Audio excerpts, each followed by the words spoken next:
Welcome back to the Taiwan Outlook. I'm your host, Wu Ruiguo. In this segment, we will continue our conversation with Dr. Sheng Deaflympics, who is the CEO of the organizing committee for the 21st Deaflympics in Taipei. Zhiren, I'm going to ask you in this segment to start off that you mentioned earlier that there are 20 sports, competitive sports in the games, for the Deaflympics. And what are some of the sports that Taiwan athletes are going to be participating in, and what are the prospects for medal, in their competition?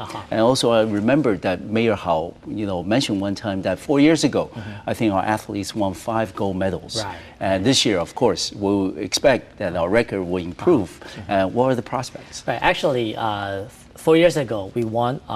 We were number 5. We ranked number 5 in all more than 60 participating countries. Yes, we actually won. Not bad at all. Right, yes. 9 gold medals. Oh, 9 gold. Right. Okay. And 4 silver and 3 bronze. Okay, good. So that's actually much better than our hearing athletes. In the regular Olympics. Of course. So we're really excited that because since we were able to win to be ranked number 5 4 years ago, and this time with home court advantage, aside from bribing the referees, I think we'll do everything we can to root for our own athletes and try to make them perform better. Yes. So back to your question. Our athletes actually participate in many of the events. As far as I remember, we participated in cycling, yes, taekwondo, yes, bowling, tennis, yes, and track and field, yes, basketball, both for male and female, swimming, good. Yes. So that's some of the sports that I can. That's a majority of the 20 right, sports. Right. Yes.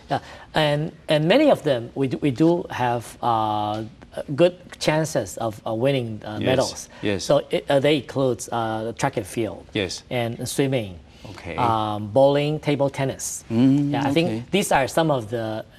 I think, for example, basketball, as limited by our size, we probably won't be able to win the medals. But maybe I'm too soon to be a judge of that. Okay. But we do hope that as long as this is a stage where deaf athletes can shine, I think that's our main mission in our preparation. Of course, this is something of unique importance for these athletes. And we also mentioned earlier that majority of the events will be held in the city of Taipei. Right. And some of the venues are either completed, just recently, or in the process of being completed. Can you mention some of it? For example, the major stadium. Right. The main stadium is actually right next to the Taipei Arena. Yes. It's called a Taipei Stadium. Oh, okay. It is a brand new stadium. Our opening ceremony, our closing ceremony, as well as both are going to be held. Right, as well as track and field and football finals will all be held in this stadium. Okay. It's right next to Taipei Arena, and it's right in the middle of the city. So actually, it's in a very good location.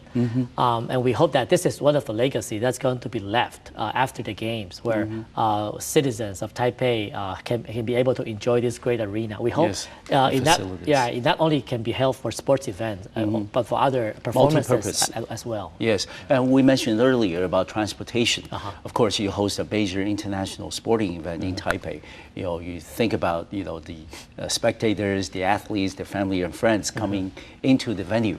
Of course, it could create problems in terms of traffic. Right. What are some of the measures that the organizing committee has taken steps to try to alleviate the pain, the traffic congestion? Right. Of course, ideally, we should have an express lane for Deaflympics. But as you know, in a democratic society in Taipei, it's almost impossible to do that. So we have to compromise on that part. The police is going to help control the traffic for us. Maybe send a police squad in front of our buses. So we prepared about 150 vehicles of all sizes. Okay. Yeah, for the use of the athletes. For transporting. Right. Yes. So so far, it seems like it should be enough to cover our transportation needs. Okay. And how about the media coverage? We understand that this is a major international event, and there's bound to be a lot of interest not only in Taiwan but internationally. Right. Where can people watch this? Is there coverage of the games, or is it something on tape delay, or is it going to be mostly live? The The telecast will be mostly live coverage. Oh, that's good. And also, we do have a sponsor, the Phoenix television station. Okay, yes. Is going to help us broadcast the opening and closing ceremony live throughout the world. And locally, we have 6 television stations helping us broadcast because so many games happening at the same time. We do need the manpower and the channels to play some of the games.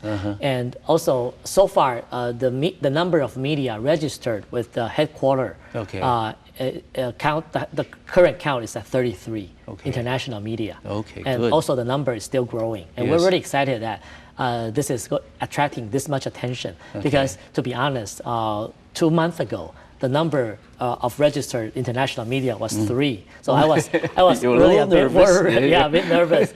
But I'm glad to find out last week that this number has grew to 33 and is still counting.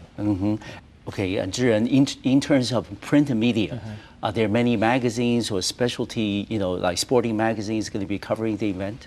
I did not get the list that was registered yet, so I can't answer specific names yet. But just as an example, we do attract a lot of international media attention. For example, National Geographic are so interested in our opening ceremony, so that they're making a documentary of our opening ceremony preparation. And afterwards, it's going to be a 60 minutes documentary that's going to be aired worldwide. We're really excited about that. Of course. It certainly puts Taipei on the international map. And also, you mentioned again about the opening ceremony. And we all know in any sporting event, the opening and closing ceremony sometimes as well, top secret. What will happen, how many people will be performing, how about the fireworks and everything. And as far as you can tell, with less than 100 days before the games, can you share with us a little more insights than what we could gather elsewhere? What's going to be happening at the opening and closing ceremonies? The slogan we have when people ask us this question is that if I tell you, I have to kill you. No, please don't go that far. I can probably reveal a little bit. Our lead singer, who's going to sing our main theme, Emile, she's going to appear up from 30 meters. Because that is going to be a very grandiose entrance for her. And we also have models to be body painted as an ancient goddess. And very nice. Coming out also up from the sky. And as I mentioned earlier, we have about 4,000 performers. It's going to be historic. And actually, about 1,600 of them are from our military. And you can imagine the way that they are, when they appear on stage, it's going to really be a scene. And we hope that Taiwan's technology can also be fully utilized during the opening ceremony.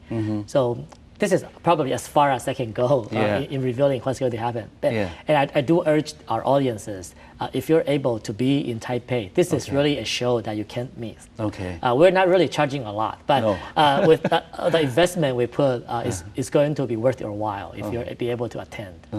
And also certainly for people coming out of the city of Taipei, when they do come into the city for the opening or closing ceremony or for the games themselves, are they going to be given any, transportation assistance or other needs that they may arise in terms of, maybe getting a hotel to stay overnight? Is this something that organizing committee is also offering assistance? Yes, actually, all the hotels that are cooperating with us are on our website.